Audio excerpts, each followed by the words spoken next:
show your true colors. True colors are beautiful, like a rainbow.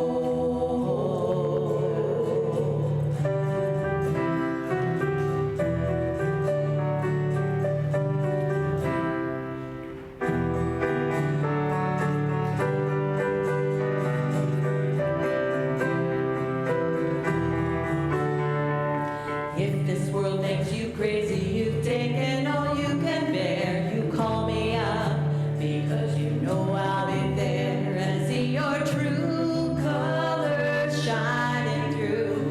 I see your true colors, and that's why I love you. So don't be afraid to let them show your true colors. True colors, your true colors shining through. I see your true colors, and that's why I love you. So don't be afraid to let them show your true colors. True colors, true colors are beautiful, like a rainbow.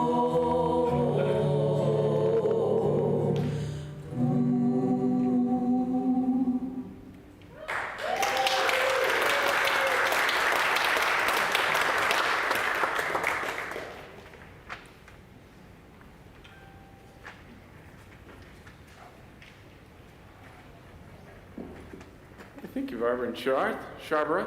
Thank you all very much. It's good stuff, good stuff. Hey, well, good morning, everybody, and welcome to Judson Memorial Baptist Church. My name is Travis Norville, pastor of this wonderful congregation. Hey, look, if you looked at this church at about 5 minutes ago, it looked like we were going to have about 10 people. So, thanks. Yeah, for showing up. I got 3 stories I want to tell this morning. One.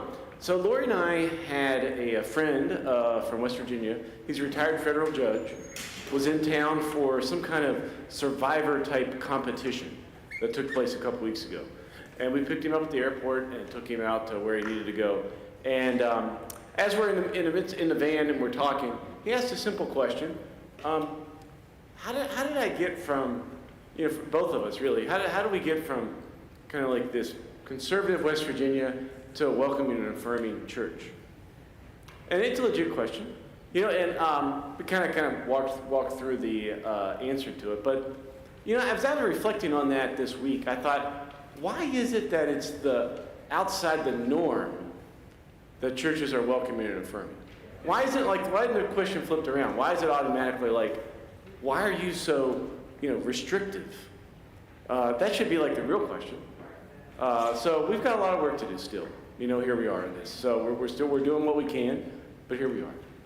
Second story. A couple weeks ago, we were at the Kingfield Farmers Market after church, and some of you have heard this story. So you can either just see if I've changed it any, or act like you think it's the greatest story you ever heard. And Lori and I were standing there listening to some music. The Rowe Family Singers. How many of you have gone to see the Rowe Family Singers?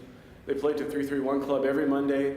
They do 2 sets up there. It's a great musical band. It's about like 8 or 9 people, depending on who shows up for their musical stuff. So the Rowe Family Singers were down there singing, and they decided to sing. They did the Hokey Pokey, right? And there were maybe like 10 people standing around, kids, and there was a kid there, a toddler. We'll say 19 months, right? We'll give the kid a little bit, and he had a sweatshirt on that said Mr. Smiley Face. Right, so that kind of sets it up. And he's got one hand on a maple tree, and he's watching everybody else do the hokey pokey, and he's trying to do it the best he can, and his dad's trying to help him out too. And I'm taking it the kid's probably right-handed, because he could do the right foot and the right hand, he could do that all day. But when they asked to do the left hand, that was a lot of work. That was a lot of work. And then when they asked to do the left foot, it took a lot of dexterity. So what I noticed is this kid was trying to counterbalance with his tongue. So as his left foot went out, the tongue went to the right. And he was kind of doing one of these, and the hands all out. and he's just about to get the left foot. You think maybe this kid's going to pull it off, and then he just tumbles, right? He just falls right over and takes out everybody else with him that's around. So as I was watching that, do you remember that bumper sticker that used to say, "What if the hokey pokey is really what it's all about?" You know? And I just thought, like, man, life is hard. Even the hokey pokey is hard. So why do we make it harder? Why do we put all these restrictions on who's in and who's out, and who's our neighbor and who's not? Life's hard enough. So here we are trying to do the best we can to lighten the load a little bit. And let's just go, and lastly, I just want to share a statistic from the Trevor Project. You know that if you have one trusting, affirming adult in the life of an LGBTQIA plus teen, it reduces their chances of death by suicide by 40%. One trusting adult. Now imagine what we could do as a congregation. So don't take the work that we're doing light. And when we talk about an expansive love, when we talk about softening hearts, when we talk about all the stuff we do here, don't think for 1 second it's not life-changing, because it is. And with that, welcome to Judson Memorial Baptist Church again. I hope you find a little bit of grace this morning. I hope you're encouraged as we're here together. And I hope that by the end of this day, you're maybe just 1 teaspoon lighter. And with that, can I ask Eileen to lead us in the call to worship? Good morning. Please join me in the call to worship. You are the many. Beloved, some of us came here tired of carrying grief. Some of us came with joy in our bones and rainbows in our spirit. In a world that tries to erase queer stories, in a time when trans and non-binary lives are targeted, when fear tells us to be silent, when shame tries to pull us from the truth of who God made us to be, we are rooted in love. We are rooted in affirmation. Like trees planted by the living water. Come, let us worship the God who sees the vulnerable, strengthens the weary, and calls the church into holy courage. Rooted in love, justice, and affirmation, we worship with joy. We worship with courage. We worship together. Now I will read the opening prayer. Holy and liberating God, you gather us in all our colors, all our names, all our bodies, all our beauty. You gather the loud and the quiet, the certain and the questioning, the joyful and the grieving, the healed and the healing. You gather queer children, trans children, non-binary children, questioning children, fierce elders, chosen families, those who struggle, those who are trying, those still fighting. Root us beside living water. Root us in love that does not flinch. Root us in justice that does not back down. Root us in affirmation that refuses to whisper what should be shouted. Let this worship be sanctuary and spark. Let it be balm for the wounded and fire for the faithful.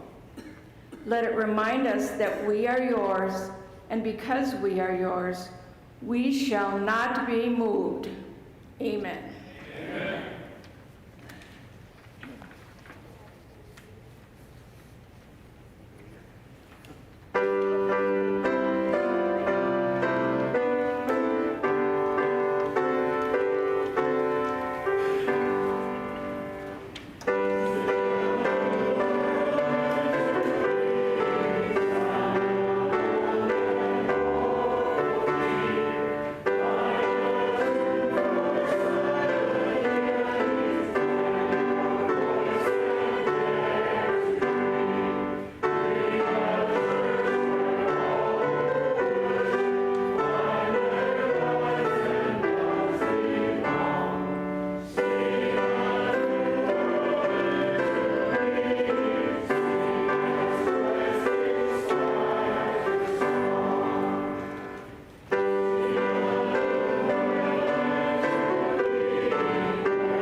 part of what Judson, things that make us maybe a little more special in other places, right? One of the many things is practice of personal reflections.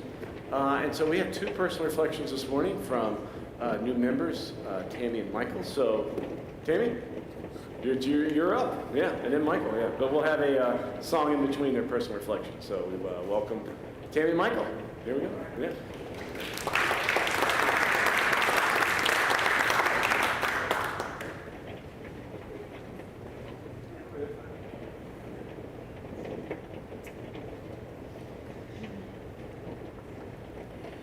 Hi, I'm Tammy Hins.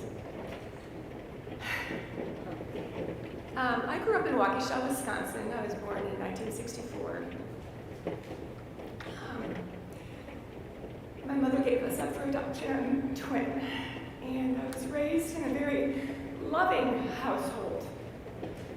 Very chaotic, very unpredictable.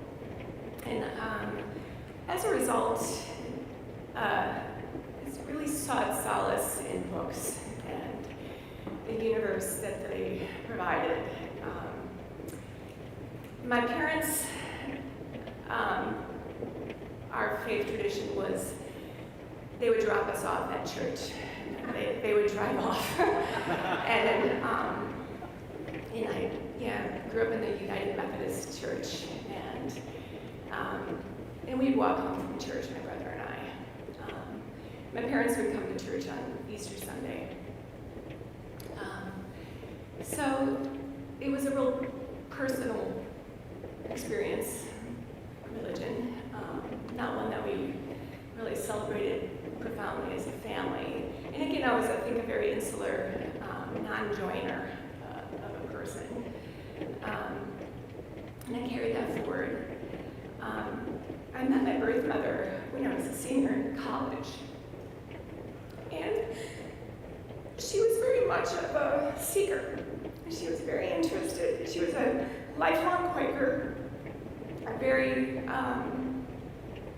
participatory in her community, very much of an active member of her Quaker faith, but was also very curious about Buddhism and Judaism and Catholicism and Christianity and other forms of spirituality on multiple planes. And she was a person I enjoyed spending time with, exploring issues of faith and spirituality, and I grew through that relationship. So Michael and I moved to Minneapolis in 2022. I grew up in Wisconsin. We lived in New Orleans for a profound number of years. And I have been very at home in coming back to Minneapolis. And this winter was a very profound experience in terms of being part of a community, and singing in the streets for values that I believed in. And just made me realize the power of community, the power of gathering together, the power of non-insularity, and the power of joining, just being all in the same room together, and what that can provide. And I really feel a place here in this congregation that supports that space for me, that's both activist and spiritual and supportive and broadening and working for the values I believe in.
Morning.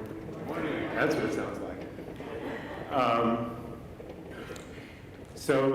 I'm Michael Tisserand, and there's a comic strip from 1918 of Crazy Cat, written by a black New Orleanian who lived his life as a white Californian, and kind of communicated that in his comic strip. But in this one in 1918, Crazy Cat, who's a cat, and Ignatz, who's a mouse, are talking, and Ignatz says, "I think language is so we can understand each other."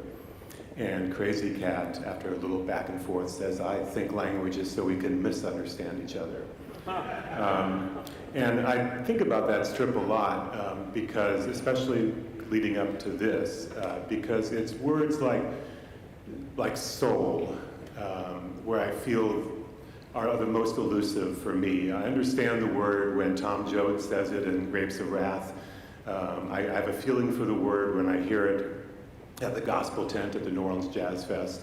But so many times it feels very elusive, and I'm not quite sure. And I'm brought back to my childhood as a young, active, enthusiastic Catholic boy in southern Indiana, just sitting there getting dizzy at the things the priest was saying about this, this thing inside me that can't be seen, or the Holy Trinity, or all the other aptly named mysteries. And there's a sermon that Travis gave that has stuck with me, and it's it's a note that he's hit a number of times, including today, which is how do we overcome sort of a negative feeling we have about buildings like this one, and that's very personal for me.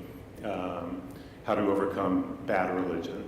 For me, growing up in Evansville, Indiana, Christ the King Church was right across the park. We could walk there. We were active. My mother and father were both Catholic.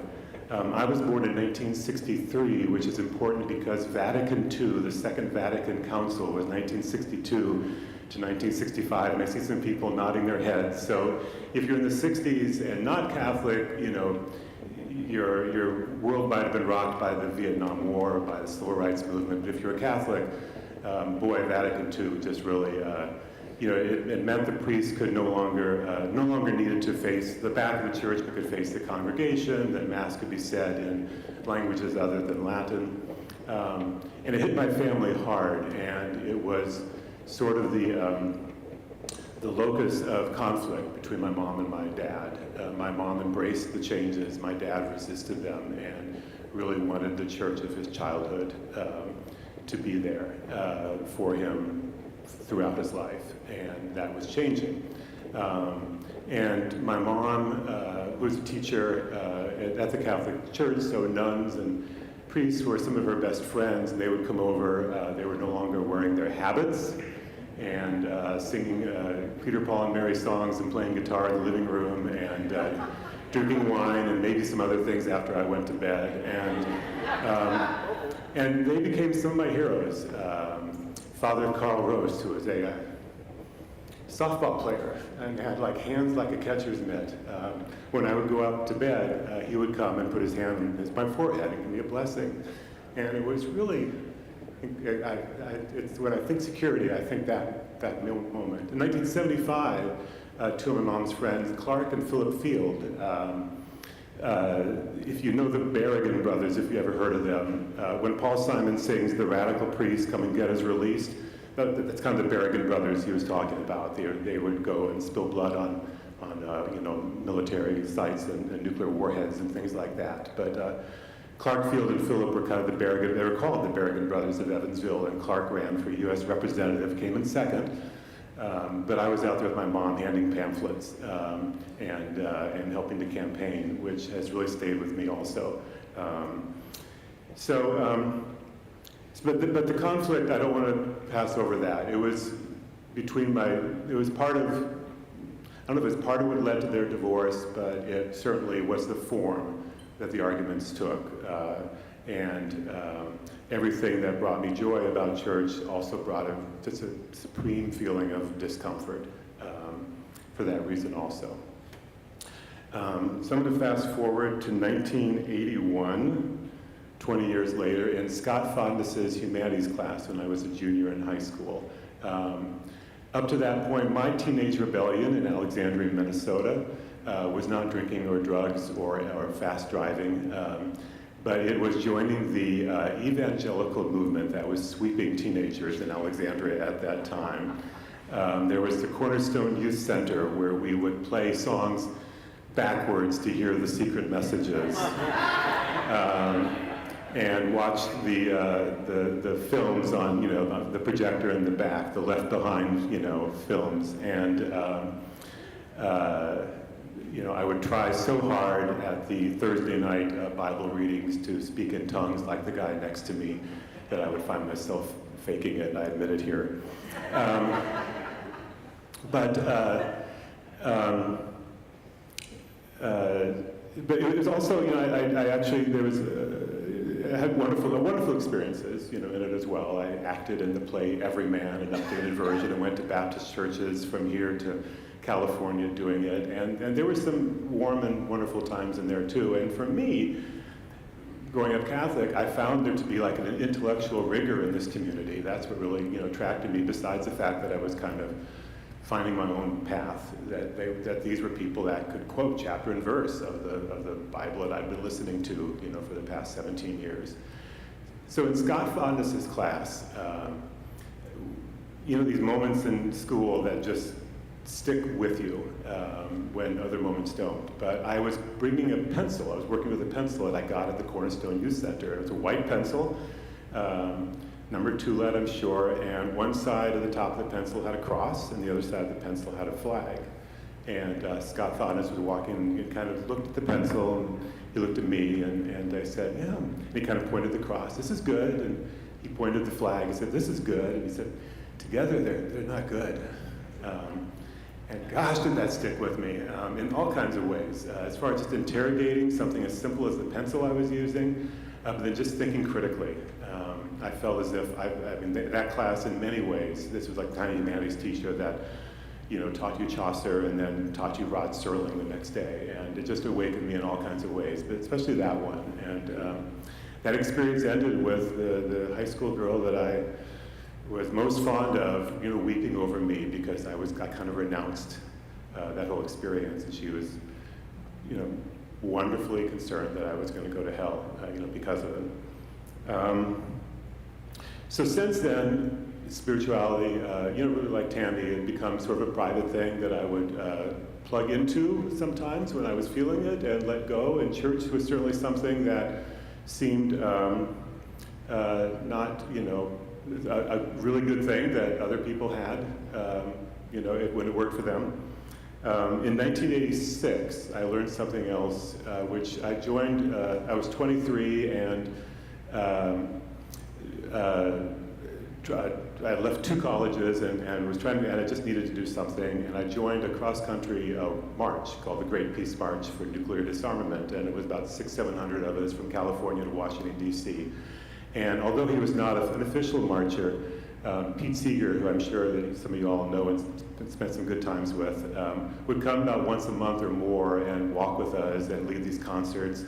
And he would just, these concerts, I always felt I was, borderline 100% tone deaf, and he would have me sing in, multi-part harmony, and he would stop the banjo and look up and say, I see some of you are singing really nice, but some of you are still preserving your academic objectivity.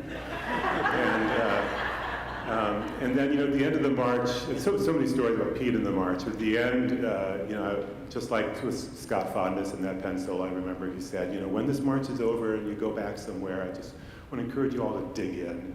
Wherever you find yourselves, dig in there. And that's been something I've taken with me. And I took with me to New Orleans when we lived there for 30 years. And during that time, we were involved in a school that was really an important place for me and a place where I dug in.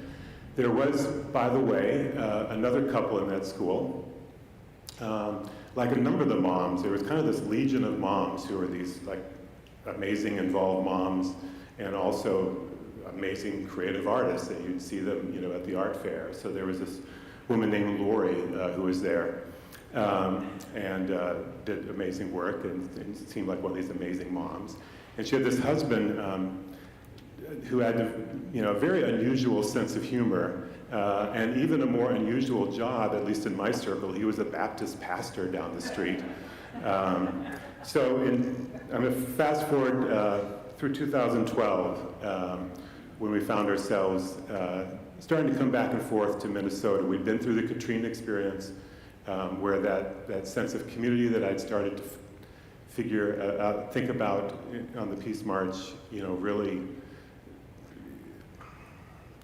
meant the world through that experience. And I was here with my mom, and I found out that Travis was being, whatever the word is, inducted, welcomed, brought into this church. So I saw that somehow, and on Facebook or something, and we came to it, and here, and I was just, it was a little cross and flag pencil moment for me, where I was hearing things and seeing things that I didn't think I would see and hear in a place called, that's self-identified as Baptist. So we ended up moving back here a few years ago, as Tammy said, and came here and kept coming back. Travis's sermons were really good and meaningful, and I brought them, I brought them with me and thought about those things. The coffee was really good. And you could and in the middle of one of those sermons, you could just go up and get, a refill on the coffee. So it was a perfect place in that way. And like Tammy said, I mean, we were feeling so much in this community already, just, sitting there and listening and watching. And then, like the Peace March, and like in those months after Hurricane Katrina, something calls for you, especially when the bad stuff gets closer, and the bad stuff got closer to us all this winter.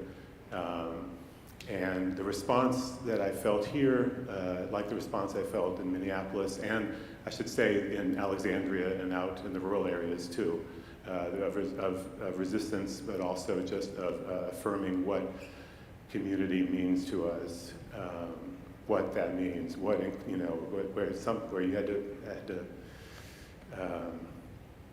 had to put yourself at risk to believe that actively. What's that quote from Paul Wellstone? Never separate the life you lead from the words you speak. And that's aspirational to me, not something I do every day for sure.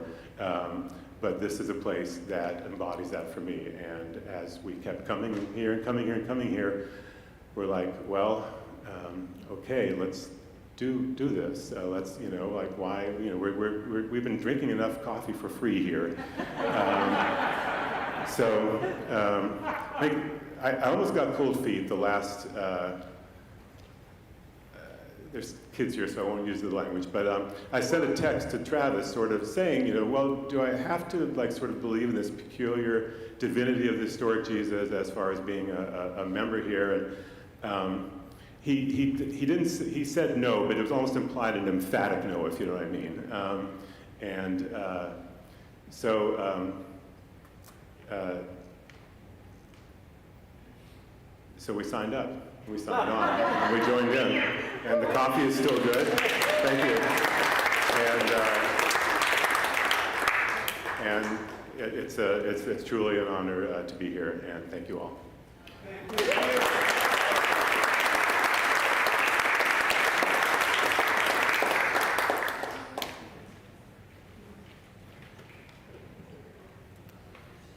The lesson of the day is a poem, Wholeness by Sharon Wiley. We speak so often of brokenness in religious life. Let us speak today of wholeness. You are welcome here, all of you, every part of you beautiful just the way you are. Here you do not need to be something more or something less. No holding back, no hiding, no exerting yourself, no trying to do more or be more. You have inherent worth and dignity, nothing to prove here. Nothing to prove to me or the person sitting next to you or to the children or to anyone. You don't have to try and be witty or more quiet or more outgoing. You are beautiful, every part of you beautiful just the way you are. You do not need to change anything about yourself to be welcome here.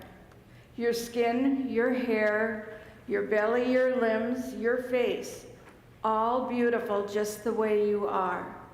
You are extraordinary. Each and every one of you different from each and beautiful in your own beautiful way. Breathtaking.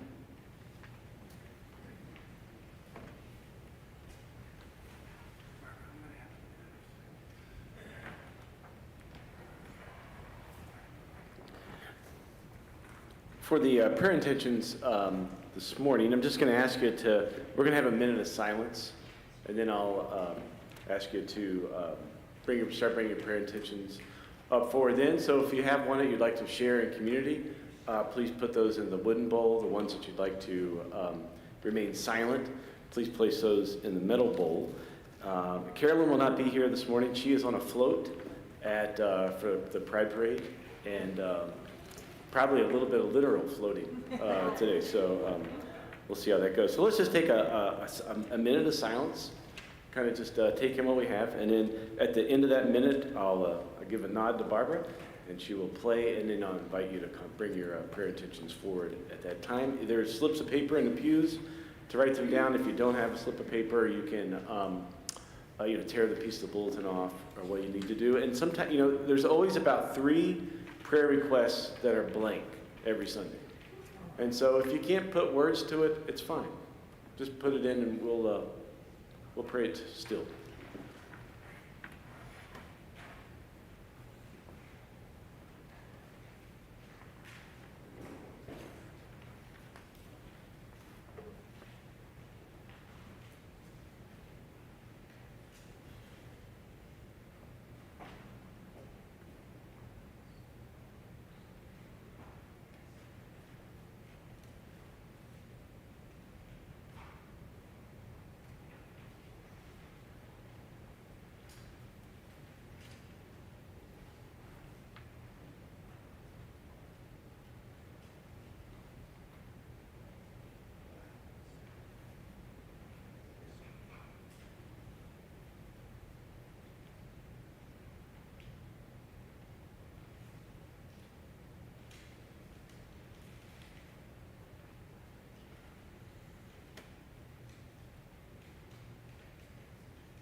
Please keep Jim Moselle and family in your prayers. His wife, Lori Iverson, passed away last Thursday.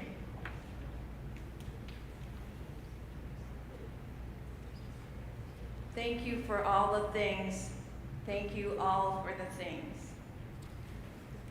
Thank you, Judson, for all you have taught and shared with me for so many years. There is a new angel named Lori, beloved wife, mother, sister, friend, and dog mom. Please send fierce prayers to Kristen, Jean, and Davis, as Kristen is now in hospice care in Seattle. Peace and love with Kristen Gustafson, Jean, and Davis through Kristen's days in hospice. Someone at this church once told me the most courageous thing you can do is tell your story. Thank you, Tammy and Michael. May we all be relieved from our pain. My garage door will be fixed soon. I pray that we both have restorative health and well-being. I am grateful for laughter and music. Prayers to the hokey pokey.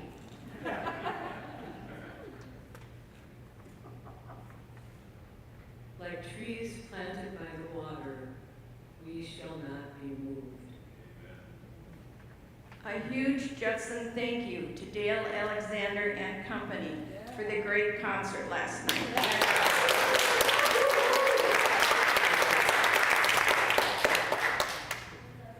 Thank you for not hailing on our cars today. Celebrating all who feel free to love authentically with God's blessing. Thankful for the rain. The love of God overcomes the path of hate. Whoever the Judson General Manager is in charge of drafting new members deserves a raise. Thank you and welcome, Tammy and Michael. Welcome, Tammy and Michael. Thank you for your truth.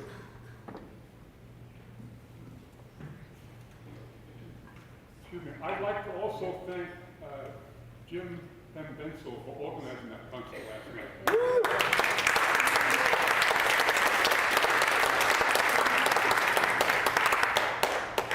If you couldn't hear Keith, he was just recognizing Jim Timbins and giving thanks for him for organizing the concert last night. A few other things we want to keep in mind. Let's please keep in mind our Haitian and Syrian brothers and sisters, especially with temporary protective status being removed. Let's continue to remember our Somali neighbors. Tom Emmer saying the quiet part out loud, which was just horrendous. I'd like to think, but what Michael didn't say was that he wrote a really nice piece for this now, exactly on that, and I'll make sure that everyone has a link to that great piece yesterday. The two steps forward, one step back. I mean, it feels like that's where we're going back and forth, but sometimes it feels like 3 steps backwards. But that doesn't mean that we stop doing what we're doing. If anything, it just accentuates the power and responsibility that each of us have in this moment. I got news from our friends in Europe, in Rome, just saying it is unbearable there, the heat. And a friend died because of it. And if you saw the news in Paris, it's the hottest it's ever been recorded in Paris. So we have many things to be in prayer about. This week, the Congregational Care Team met, and I hope you saw that picture in the email. 12, 13 people surrounded on that table, sending out a stack of cards like this. Every card was prayed over and words were said over it.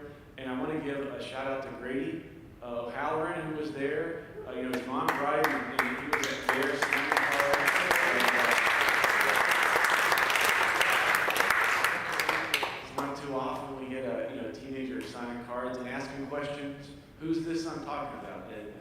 They went down and got a pictorial directory and said, it's that person, right? And was putting the prayers that he was writing with a face, and that was pretty amazing. So we want to lift that up. We continue, think about on Pride Sunday, to think about our LGBTQIA plus members, siblings, and family, friends. We wish that it was easier. It's not, but we're trying. Let's continue to lift them up and not lose sight of that we have. We want to continue to pray for those who are seeking. Seekers just looking for truth wherever they can find it. And I hope that some way they find it here in some form or fashion. We continue to lift up those who are grieving, and Jim and family, we lift you all especially this morning. And we just all those with broken hearts, we all can feel it, we can all feel it. So we lift each other up at this time. So with that, let's take just a moment to collect ourselves. I'm going to pray the prayers that are in the bowl and then lead us in a brief prayer this morning.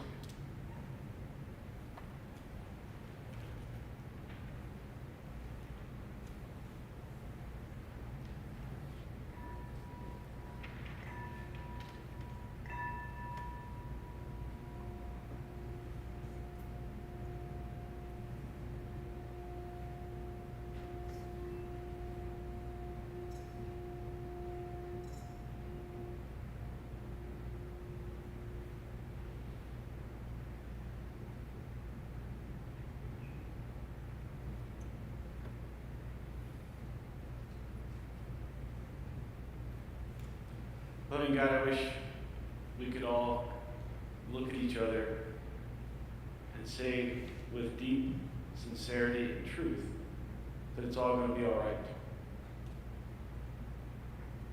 I wish we could look at each other and say, we'll get through this and everything will be okay.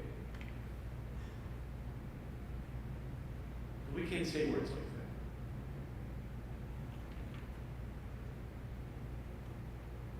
We can only say words like, no matter what happens, I'm not going to give up. We can only say words like, we will be there when the bottom falls out. We can only say words that, like, I'm going to hold your hand as long as you need it. So with that responsibility, with that love and tender care, be with us this morning as we lift up our prayers, our fears, our hopes, the things that make us laugh, the things that break our hearts. Give us the continued push for justice in this world and in our own selves. Don't give up on us. Be there for us. And help us in this time of trouble. Amen. Amen.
offering, there's a text in Isaiah that says, I will know you, I will know every name. And I've been thinking a lot about that, like the importance of our names from God's point of view, that, that everybody has a name and everybody will be honored. When we had the consultants come in and we were talking about the database, and we were talking about, we're trying to get things like, who's here on a Sunday morning? And they're like, we can give you the tools so that we can tell you how many were here. But I kept finding myself resisting that. Like, no, I want to know the exact name of everybody who's here. Not because I'm trying to keep track of attendance, but just names are important. So here's a call to offering that expresses both names and the building. Okay, are you ready for this? A few Christmas Eves ago, do you remember it rained on Christmas Eve? Do you remember that time? Okay, well, trust me, it did. All right? Okay, trust me. On Christmas Eve, it rained. And we were all gathered in a circle, like we do at the end of Christmas Eve, and we all had our candles. And we had this one leak in the church sanctuary. And the water leaked and went straight down and put out Polly Schramm's candle. And as a collective and staff, we call it the Polly Schramm honorary leak, right? And while I was praying, the Polly Schramm honorary leak sprung, right? So it was coming down. Right now was when I was praying. So your names get known, right? You can't find it. It's not leaking right now. But it's there, trust me. It was happening. So, okay, so the building, it costs money to repair a roof, right? But also, your name may get attached to something here at this church. And with that, we'll ask the ushers to accept our tithes, gifts, and offerings. And our offertory hymn is Let Us Build a House.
guys should be seated this time. Just a few announcements to be made. First off, let's just thank Barbara and Sharp for the wonderful music this morning, everyone. Thanks so much. Thank you very much. Next Sunday, it is what we're calling Judson's Breakfast Club. So we're going to be meeting downstairs in Fellowship Hall. There'll just be bagels and donuts, and we're going to have some discussion that goes around. We're trying to model what's going to happen in the fall, which is the Judson Supper Club idea, but we're going to try it in the Breakfast Club next week. So what that means is we're just trying to get new people, newer members, and people that have been here a while at the same table just to kind of share and get to know each other. So there'll be table questions, and there'll be some sharing. And we know it's 4th of July, right? We know the weekend. We know everybody's got other stuff to do. Nevertheless, we're still going to plan for a wonderful time. So that'll be next Sunday for that. You see the wonderful flyer in your bulletin of the Tom McDermott concert that's going to be here on July 20th. Again, this is a gift that keeps on giving. This is something that Michael Tisserand was helping out make sure that it happened. So Tom's a great New Orleans musician. He's going to be here, and it's going to be a great night. All the proceeds will go to the Legal Rights Center. And if you've seen on the news, the people that have been prosecuted for protesting ICE and resisting, they're going to need all the help they can get for that. So we are happy to be of service in that. You'll see plenty of other announcements in the bulletin. Please take a gander at those and see which ones pop out at you. Just take a minute to look at those. So I'm going to give you about 15 seconds to actually look at the announcements. No, don't look at me, look at the announcements. Yeah, so. Yes. Oh, yeah, the Trust, Diamond Lake Lutheran Church, Sunday supper. Yeah, thanks. Make sure you see that one on there. There is a T-shirt that pastors have. They don't have, but you can get. And it says, yes, comma, it's been in the bulletin for weeks.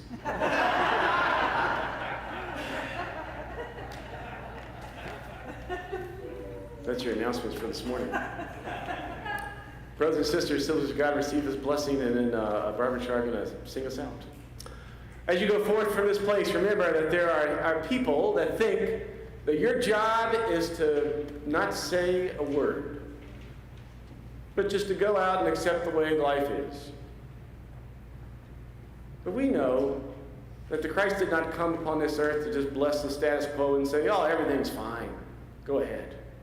No, you are charged to go forth with hearts that are tender and yet tough, with words and feet and souls and breath that say to this world, we are not giving up on you.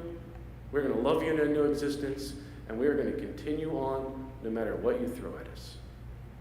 So go forth and do the good work. Amen.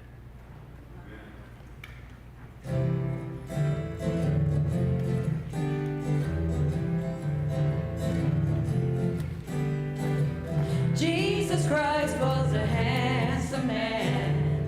He had nothing to hide. He said, give bread to the hungry, bring the homeless inside.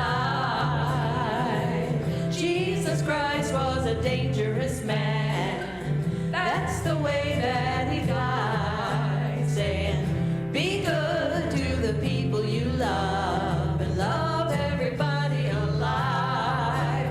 Be good to the people. Be good to the people. Be good to the people you love and love everybody alive. Dark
Oh,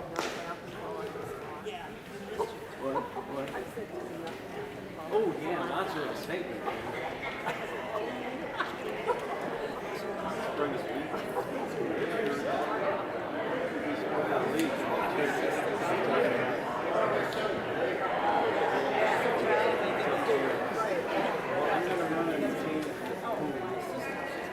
I'm gonna change the food.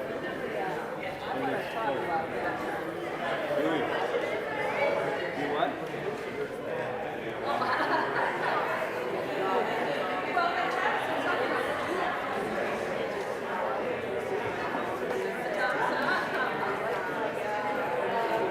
Well, I have to look at my schedule. Yeah, sure. Yeah, we can. Did you see the copy of Jensen's estimates? Yeah, we gotta talk about that.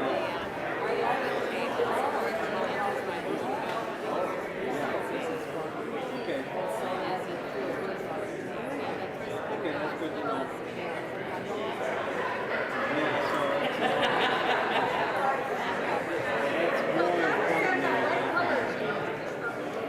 Yeah, so that's more important than yeah. I don't know, yeah. She gave me Well, that's coming. so maybe give those back.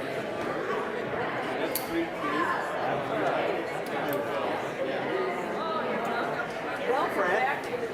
Yeah, I'm glad for punishment.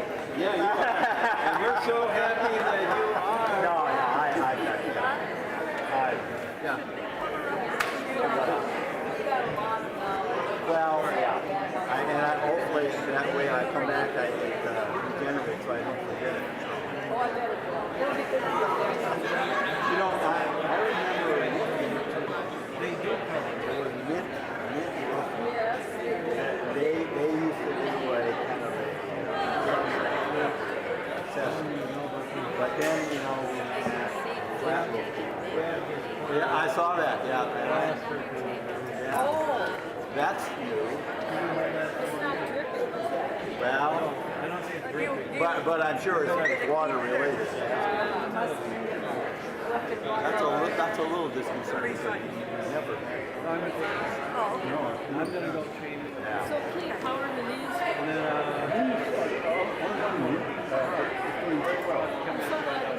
It's just, it's still it's 5 weeks now. It's still and not very strong yet. Other than that, I mean, really no pain. Everything is discomfort, nothing more.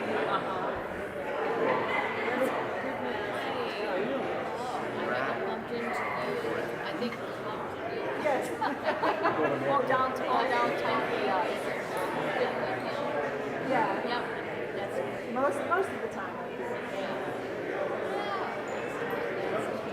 I've been very fortunate. I had about 3 days of pain. Well, Fran. Do you have to continue to do exercise? Half of my life. So when's the second one starting?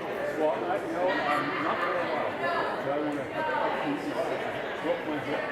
Oh, yeah. I'm ready to do this. I want to have 2 months of not doing anything. Not surgery recovery. That Yeah. sounds like it's I'm going to run to the back of that. I think it might be in good shape. It might be. Assuming it doesn't go bad. Right now it's just great. You staying put on 10? You staying at 110? First chance I get, I get in. We tested in the last 2 years. Put on the hospital for part of it. Oh. It was the only standard that comes from you.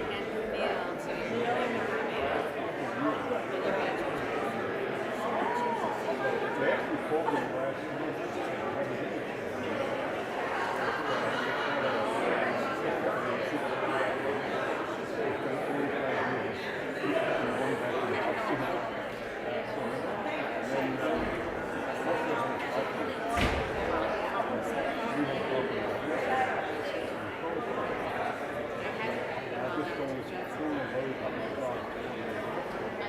Oh.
Yeah, no, no, no. What's the percentage of how many units are occupied? Because I know it's going down. Well, I think same with us. I don't know if that's because it's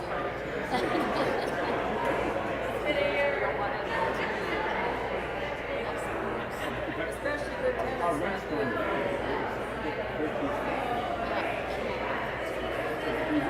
Oh, what is that?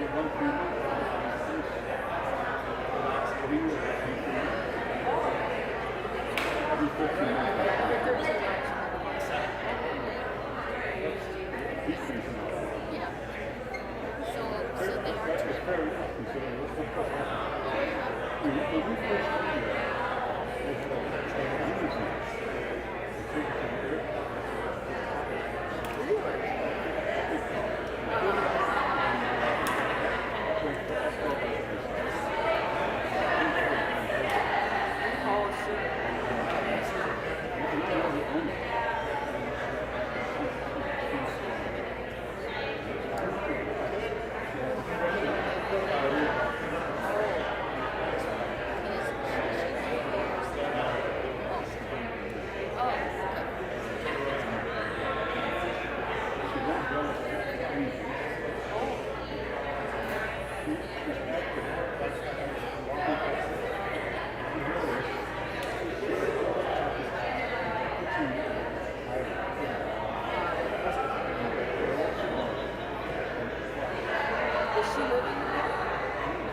She's the sole owner of the building.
Somebody told us that her husband helped her daughter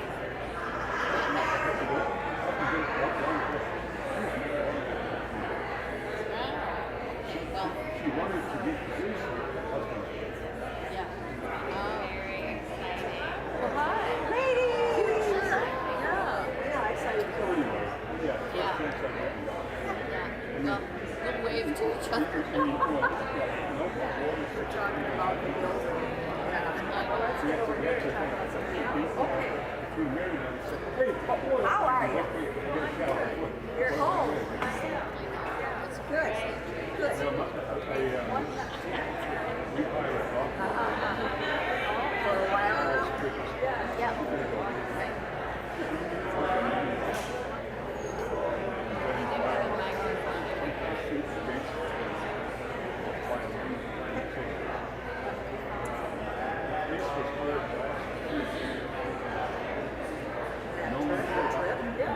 She was awarded. You met me.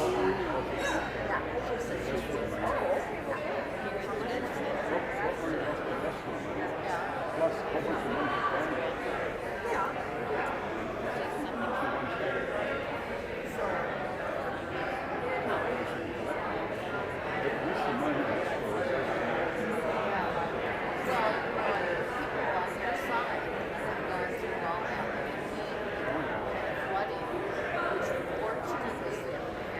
long time ago. It hadn't happened a long time. But years ago, probably 5 years ago, we had 3 floods around not just the water this deep. Yeah. 3 times.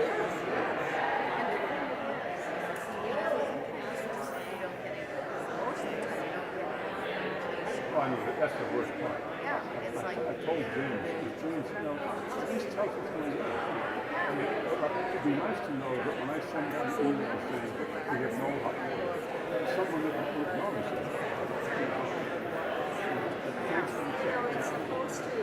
If you send that question down to me, yeah.